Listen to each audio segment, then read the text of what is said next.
talking about place and its impact on the social construct. Where do our neighborhoods start? When each of us walks out of our doors into public space, we find sidewalks, we find trees, houses up close to the street, especially if we live in our urban neighborhoods. We also see a variety of architectural styles. We see a variety of construction dates, which gives us a lot of infill housing, which is typically affordable. We also see a range of size, condition. We also see schools as we walk around our neighborhoods, and we think these historic schools are real anchors in our neighborhoods. Gray is over in the south side of town, Oakland, and Washington Elementary over in the Proctor District. And these are schools to which kids can walk or ride their bikes, which is pretty cool. We also find playgrounds, community gardens, and parks where we can gather, spend some time with folks in our community, and really help build community.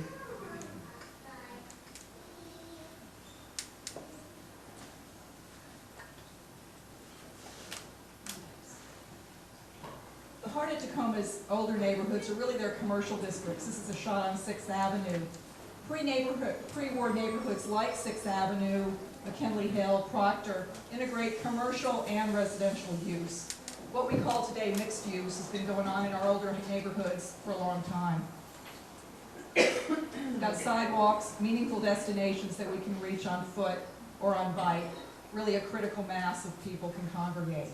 When you look at the streetscape, you've got massing and scale that creates a sense of enclosure. You've got trees on one side, 2- and 3-story buildings on the other.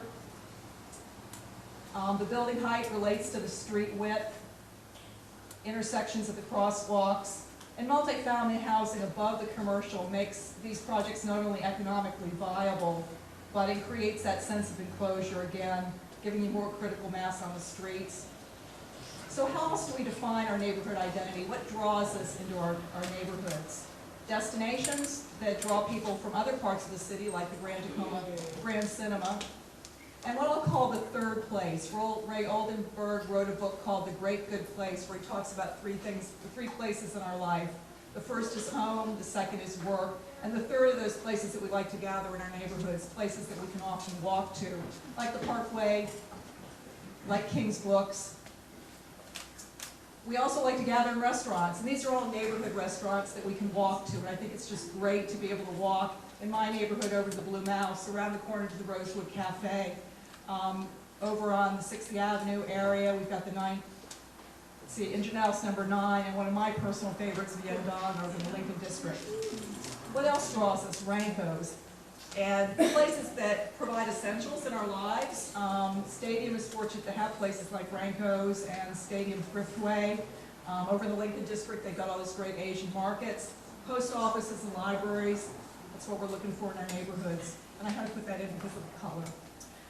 We're also drawn to places where we can kind of contemplate things. Our sacred places in town, our parks. This is 6th Avenue Baptist, 6th Avenue Business District. Currently on the market, kind of highlights the plight of many of our urban congregations that provide so many social services but are just struggling with dwindling congregations. We're also drawn to iconic buildings in our neighborhoods. Central School, near Wright Park, and this modern structure, which was actually designed and built by an architect who lived in the house, Widmeyer, over in Fircrest. We're also drawn to the human imprint, where we can actually see evidence that a particular human being left his or her mark on a structure or space. And on your right is the Luzon building. We always look at these horrible pictures of the condition of the Luzon. This is what it can look like again if we can make this project work. And also what I'll call memorable idiosyncrasies in our neighborhoods. Places like the Blue Mouse in Proctor, and this great mural that's on the side of a auto repair shop in McKinley Hill. This really adds to Tacoma's authenticity and makes it a really special and unique place to live. We're so fortunate to have a lot of this stuff, like the Blue Mouse, left here in Tacoma. The built environment and the spaces it creates really sets the stage for building community. The farmers markets are one really vibrant place in our communities that really give people a way to get together and talk and just have these kind of incidental meetings with people. Where are our next urban neighborhoods? Brewery District has got a lot of potential. There's some discussion going on right now about how the area can be redeveloped. The Brewery District is an area where people that I'll call risk oblivious tend to go. Artists who are willing to kind of take a gamble on a place that's affordable, it's close to downtown. And there's really cool things going on over in Puyallup Avenue. The Dome District, they've really stepped up to be visible and help people in city government and other places know that they've got concerns about how their neighborhood develops in the future, just the whole discussion around sound transit.